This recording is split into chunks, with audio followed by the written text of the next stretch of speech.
Li Tirkiyeyê di doza Parka Geziyê de ku li gel karsaz û serokê Lejneyê Rêvebir û Çand a Anadoluyê Osman Kavala 17 kes dihatin darizandin, biryar hate dayîn.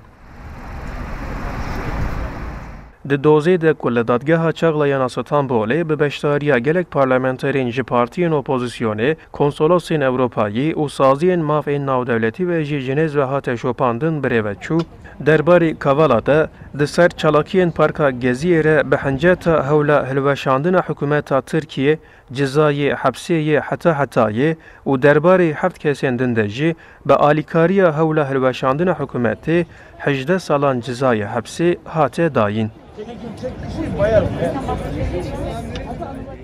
Piştî eşkerekirina biryarê li nav salona dadgehê dengên nerazîbûnê yên ji hêla kesûkarên dihatin darizandin ve bilindbûn û duruşme hatin avêtin.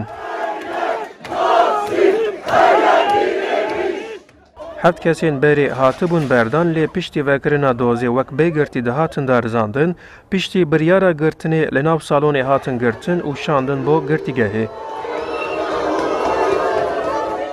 Parêzerên beşdarî dozê bûn encama derketî wek krîzeke mezîna hukûqê binav kirin.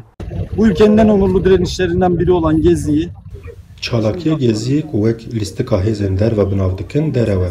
Berxwedana Geziyê çalakiyeke birûmet û pake ku ji bo jîngehparêzî hatibû kirin.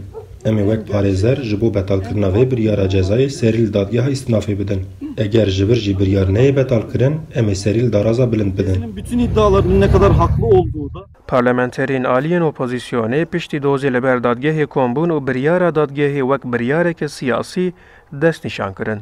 O mahkemeler ki yetkilerini, güçlerini Serxwebûna dadgehan ku bi qanûn û destûrê pêkane, bi biryara divê dozê de nîşan daye ku nemaye. Biryar nîşaneya serdestiya rêveberiya paranoyek e ku di demên dawîn de ketiye tengasiyeke mezin û ev rêveberî hewl dide protestoyeke aştiyane ya bû jîngehê krîmînalîze bike. Em banga azadiya kesên rewşenbîr û jîngehparêz ku hatine girtin dikin û em dibêjin ew her azadin.